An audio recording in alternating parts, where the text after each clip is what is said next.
Hi, welcome back to Wallflowers. So today, as you can see, we're in the garden and we're in the section that we call the very bottom of the garden. So this part of the garden has a concrete floor. It's kind of like a raised floor area, and it's what we call the bottom of the garden. Recently we purchased a shed. If you've been watching the videos for a while, you'll know we've had numerous things go on over the last 12 months. We lost a greenhouse, we lost what we purchased and called a wood tent, and it caused a number of disasters, flying over next door several times, and at one point we thought we'd broken a window with it, but fortunately we hadn't. One of our friends of the channel, Charlie Gaz, actually sent us a little tent and said we could use that as a wood tent in the meantime, but we've actually gone and purchased a shed. Mr. Wallflowers Jr., Oscar, put it together, and at the moment we've just got the beginnings of what's going to go into it. But I've actually had a brainstorm today, and I've decided to clear up, tidy up and improve this area. So I've asked Mr. Wallflowers, could him and Oscar actually turn the shed around so I can see it from the house, and it looks a bit more aesthetic, a bit more pleasing to the eye to be able to see it from that angle. Now, if Mr. Wallflowers just goes to the side, it's only a slight shed, it's a very slim shed. It's not huge, it's just a small shed, but it'll just look more pleasing to the eye when it's facing out. There's plenty of room for it here, so we'll just we've used this back wall as storage, just to contain certain things, so they'll be removed first. I'll sweep the floor, and the men will turn the shed around, but on this top raised section we've got the raspberries, and they weren't cut back in winter, so they're very woody. We've got some wild garlic just peeking behind. You can just see the white flowers of the wild garlic coming out, and there's some nice little treasures in there amongst all this dead stuff that needs to be cut back. I found the secateurs. They were hiding in a box in the pantry, and as you know, due to illness I haven't been able to get out in the garden much, so this is really the start of our clean-up campaign. I have done one session of weeding, but unfortunately it's all grown back again now in the meantime. So as I say, we've got the raspberries, and we've got what we call Mum's garden and Mum's apple tree. So when my mum sadly passed away, we actually buried her ashes under this apple tree. We absolutely love any fruit that comes from it, but sadly it has been neglected, so I need to weed out any raspberries that have encroached. Oscar, we're recording, can I just ask you to stop for 1 minute? Oscar's eagerly knocking apart some pallets and sawing them and breaking them down, hitting them with a hammer to break them apart, and that's for the wood store, for the wood burner. So just let him take a little break, and I'll carry on explaining. So as I say, this is Mum's garden, and Mum's ashes are underneath the apple tree. Yes, it's sadly neglected. Not long after Mum died, Oscar was still quite young and at school, and this needs clearing out of the moss, but it actually says R.I.P. Nan, so I'll clear that up, get some pink paint and redo this and tidy the whole area up for Mum. We think of Mum all the time, and you've seen me share her photograph recently that I put in a new frame.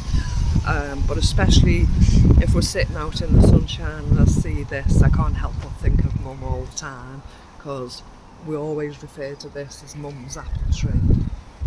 It's what it's called. That's its name. It's apple tree. It's in leaf now. We've cut it back severely in the winter. Hoping we have plenty of fruit on it. So it's just coming through now with the leaves. What was on me? Wasp. A wasp on me. This is the first stage of our mini allotments, and yeah, everywhere's neglected, so you'll keep hearing me say it's neglected. This soil was a bed removed from this area, and unfortunately there's tons and tons of roots in it, so slowly but surely I've got to try and sieve out the roots. Need to get a sieve, don't we? We need a shaker, a sieve of some sort to sieve out the roots. We don't know if this cherry tree is going to come back. It's been moved several times and I think it's suffered shock trauma. There's no sign of any leafing coming to it yet, but it has done this before and come back, so I'm going to persevere. Even if we don't get it this year, I'm going to see if anything happens next year. It does look pretty dead, but I'm not sure if we'll get branching in any other areas. This one is called a josterberry plant, and basically it's a cross between a blackcurrant and a gooseberry, and it's a quite big fruit that comes of it. So my plan is eventually, these were old garden tabletops that we had as a workstation a while ago. This perspex will be removed, these will be slotted in place, and hopefully I can thread the arms and give this some support, and hopefully we can have this as a fantail across the fence. It seems quite happy. It's throwing it's throwing stems out left, right and centre, and it looks very happy there. Again, no feed. We've never fed anything in the garden, have we? Fertiliser, anything like that. The clay soil and the compost soil that we've added seems to be quite sufficient. And I've said for a few years I will look at what I should be feeding, but we never have. We've never added any form of feed to the garden. So yeah, we've still got 3 beds in situ. As I say, the josterberry loves its position there. Got another cherry at the end, which was quite neglected for a couple of years, but it's now got its place. Obviously some severe weeding needs to take place. That's not even in a bed. That's a section that I just built up some leftover soil, and I thought, right, it can live there. We normally have strawberries in these baskets, but so far there's nothing. This one has just got the remnants of strawberries that lived here last year, and as I say, everything needs weeding. Unfortunately that's fallen down, so we'll address that. This is the bed we had the sweet corn in last year, and of course this is the furniture we claimed from the free site. Now I've had an idea to actually spray it black, the framework and the seating, and hopefully it'll give us quite a few years of joy. Hopefully the black stays on and it'll look like it's in next to new condition, so that's the plan. When we bought the black paint spray for the fire surround, well, the inside of the fire, the wood burner, it cost £13 for 3 spray cans, so I'm not sure if that would be enough for 2 sun lounges and 4 chairs, but even if it cost £30 to spray them and we got a few years of pure luxury out of them, then I think that's frugal in itself. Yeah. So as we move on, here at the side, Mr. Wallflowers purchased me a shepherd's crook last year, and it won't support itself underneath, so I'm going to have to look for how to include that for some garden art this year. This was the chimney that we had on top of the roof before we had the wood burner installed. and I've tried to incorporate that, and I will do in some other way. Once the shepherd crooks are removed, I'll incorporate into some kind of art within the garden. But yeah, this raised bed, this raised back end of the garden just covers where the shepherd crooks are, and it covers all this back area. If you can just fan around the floor area and how big it is, it's quite a big area, but this is just what we refer to as the bottom of the garden. So, and to sit here when this is all cleaned up and prettied up will just be a bonus, because the sun's normally facing, so to sit here with a drink would be absolutely lovely. So yeah, let us crack on. We've got some wood that's been trying to dry out, but the rain keeps getting it, and there's no other use for it, so it's perfect for burning. So we'll keep that, we'll store it in the shed. And with no further ado, we'll crack on.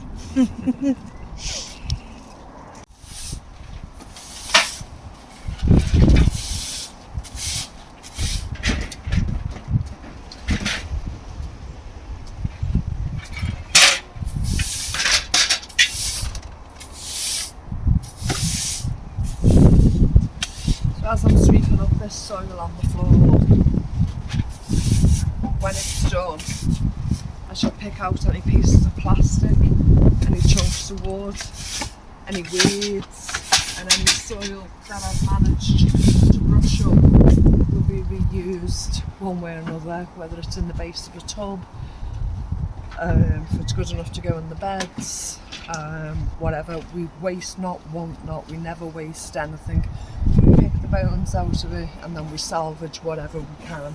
It doesn't look a lot at the moment, but as I collect it all, it'll be quite a decent pile in the end.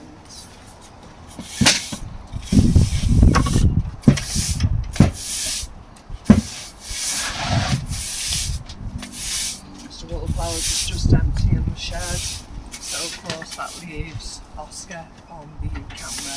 Thank you, Oscar. Hi guys.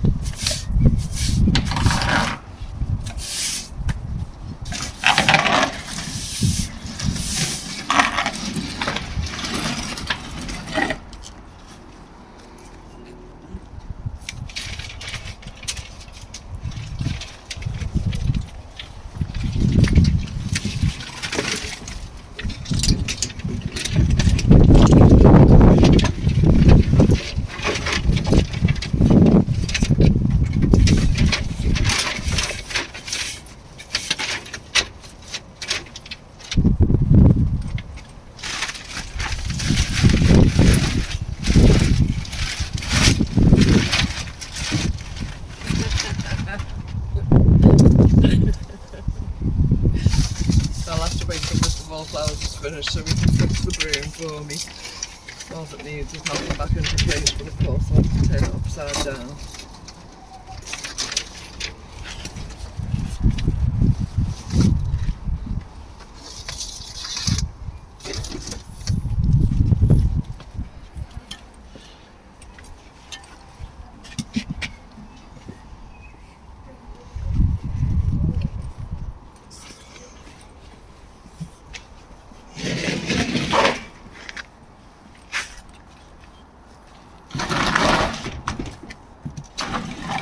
It's only like help,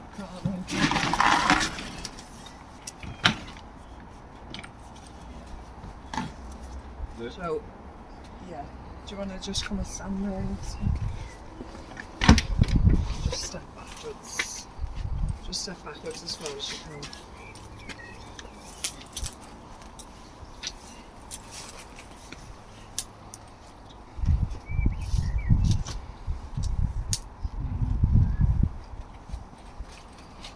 I'm actually going to place some fig trees in front of the shed where I've got some space here along the way.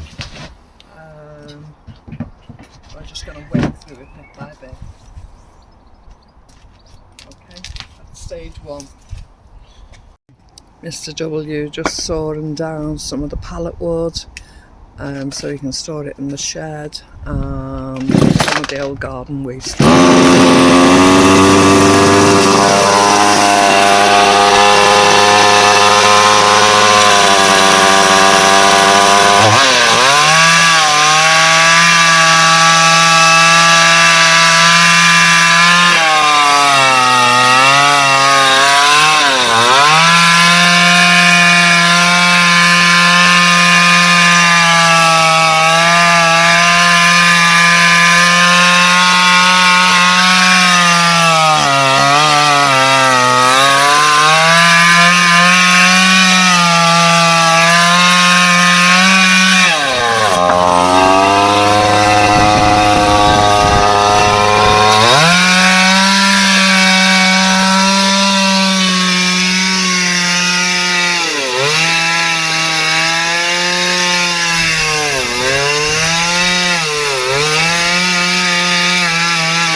may so look a bit dishevelled now if it didn't when it first began.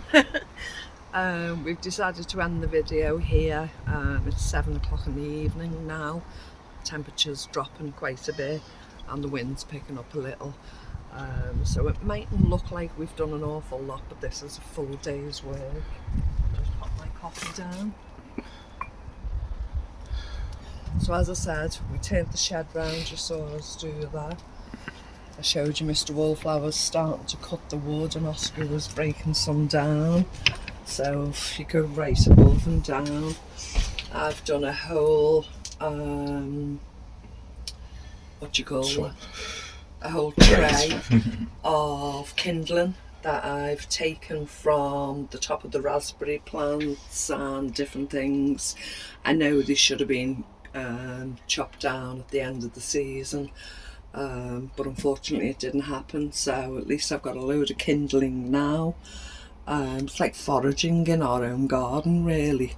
And we've got plenty of wood to see us through. 4 trays of wood chopped down ready to go on the fire, a load of kindling to see us through.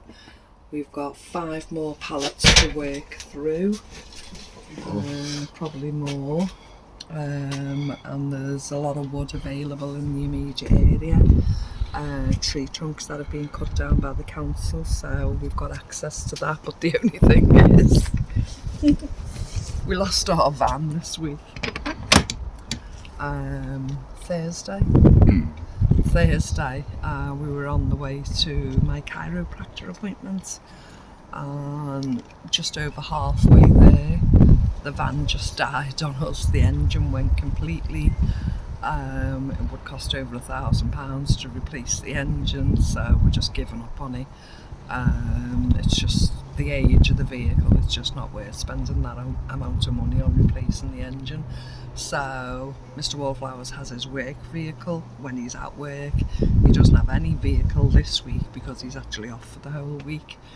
So we're homebound, and it's what we call pony's shank. Means you walk everywhere on your legs. There is no vehicle unless you pay out for public transport.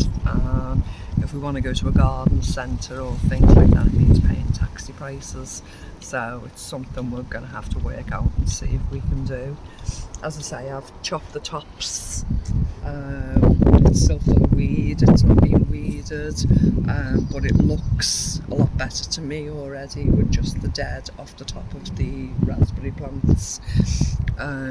Weather prevailing, the weeding will take place tomorrow, and hopefully we'll finish this area. I've just moved this boot up. It all needs hosing down. We can't hose down tonight. If it does rain, that'll help us a little. But this is like a Michaelmas daisy. It's called Disco Lights is the actual name. The plant itself is called something else, but the type of thing it is, it's called a disco light, and they come out every 2 years, and we really appreciate them when they come out. They're a really tall flower, a nice big daisy with a brown centre, and they're beautiful. This one's flopping at the back, so we've just supported it with a little rock for now, but that whole boot will be hosed down, and I've just put I can't remember what that one's called.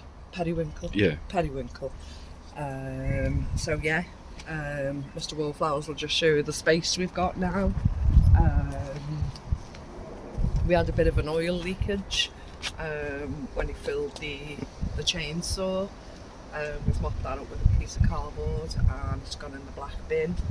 But yeah, another tub of kindling that I'll take in with us. I've already filled the fire, so we've got a lovely layer of kindling, and we'll pop some wood on the top of that, and that'll be tonight's fire when the temperatures drop a bit more. A whole stack in the shed and another tub for tomorrow morning if we need it, or later on tonight. With Mr. Wallflowers being on holiday, we might stay up and have a late night. Just depends on the flow of the evening. But yeah, tomorrow I'll put what I showed you, the metal trellis kind of thing, and we'll support the josta berry work through the weeds. But day one, I think we've accomplished quite a lot. It may not look like on the video, but we've got lots of wood, we've got lots of kindling, we've juggled things around a little bit, we've cleared the backlog of this wood, this area anyway. There's lots more areas need tidying up, but yeah, stage one of the bottom end of the garden. Okay, thank you for joining us. Take care. Remember you're loved. We'll speak to you soon. Bye bye.